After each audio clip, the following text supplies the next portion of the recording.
ঢাকার ভূরাজনীতি ও অভ্যন্তরীণ রাজনীতিতে চরম এক ঝড়ের পূর্বাভাস পাওয়া যাচ্ছে। মার্কিন প্রেসিডেন্ট ডোনাল্ড ট্রাম্পের বিশেষ দূত সার্জিও গোরের সফর শেষ হওয়ার পরপরই ঢাকা সহ সারা দেশে জারি করা হয়েছে অভূতপূর্ব সর্বোচ্চ সতর্কতা। কূটনীতির টেবিলে হাসি মুখের পেছনে লুকিয়ে থাকা সেই ভয়াবহ সত্যটি এখন ধীরে ধীরে প্রকাশ্যে আসছে। রাজনৈতিক বিশ্লেষক থেকে শুরু করে কূটনৈতিক মহল সবাই এখন একটি প্রশ্নেরই উত্তর খুঁজছেন, তবে কি বাংলাদেশে ফের এক বড় ধরনের রাজনৈতিক পট পরিবর্তন ঘটতে যাচ্ছে? আর এই পরিবর্তনের ধাক্কায় বর্তমান বিএনপি, জামায়াত ও এনসিপির জন্য কি সামনে কোনো অন্ধকার ও চরম খারাপ দিন অপেক্ষা করছে? যুক্তরাষ্ট্রের বিশেষ দূত সার্জিও গোর ঢাকা ছাড়ার কয়েক ঘন্টার মধ্যেই কেন হঠাৎ পুলিশের ওপর হামলার আশঙ্কায় সারা দেশে লাল সতর্কতা জারি হলো? মিস্টার গোর ঢাকায় থাকাকালীন নিরাপত্তা ছাড়পত্র দিয়ে গেলেন, অথচ তিনি ঢাকা ছাড়তেই হঠাৎ দেশের গোয়েন্দা সংস্থাগুলো কেন নাশকতার তথ্য আবিষ্কার করল? উত্তরটা পরিষ্কার, ওয়াশিংটনের বাহ্যিক কূটনৈতিক বার্তার সাথে ভেতরের আসল বাস্তবতার কোনো মিল নেই।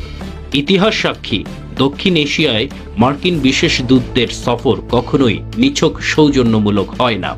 পাকিস্তানের ডোনাল্ড লু কিংবা মে মাসে নেপালে সার্জিও গোরের সফরের কথা ভাবুন। এসব সফরের পরপরই সেসব দেশে ঘটে গেছে ক্ষমতার চরম বিপর্যয় ও সরকারের পতন। নেপালের তৎকালীন প্রধানমন্ত্রী মার্কিন দূতের সাথে দেখা করার সুযোগ পাননি, যার খেসারত দিতে হয়েছিল ক্ষমতার রাজনৈতিক অস্থিরতা দিয়ে। আর এবার বাংলাদেশে এসে সার্জিও গোর সরকারের পররাষ্ট্রমন্ত্রীর দেয়া নৈশভোজকে বৃদ্ধাঙ্গুলি দেখিয়ে বৈঠক করেছেন ঢাকাস্থ ভারতীয় হাইকমিশনার দীনেশ ত্রিবেদীর সাথে। শুধু বৈঠকই নয়, ১.৫ ঘন্টার এই রুদ্ধদ্বার আলোচনার পর ভারতীয় হাইকমিশনার তার পূর্ব নির্ধারিত গলফ খেলা বাতিল করে তড়িঘড়ি করে উড়াল দিয়েছেন দিল্লিতে।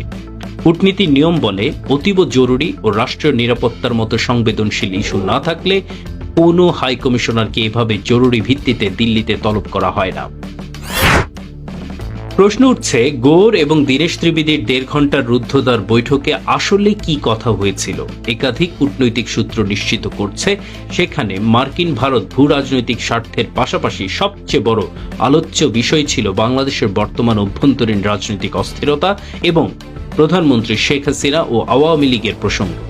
ভারত সরকার আগেই পরিষ্কার জানিয়ে দিয়েছে, সংসদীয় কমিটির রিপোর্ট অনুযায়ী ভারতের সভ্যতা ও সংস্কৃতির নীতি মেনেই শেখ হাসিনাকে কোনোভাবেই বাংলাদেশের কাছে বা কোনো বিচারালয়ের হাতে প্রত্যর্পণ করা হবে না। দিল্লি খুব ভালো করেই জানে বাংলাদেশের দীর্ঘমেয়াদী স্থায়িত্বের জন্য মুক্তিযুদ্ধের পক্ষের শক্তি এবং আওয়ামী লীগের বিকল্প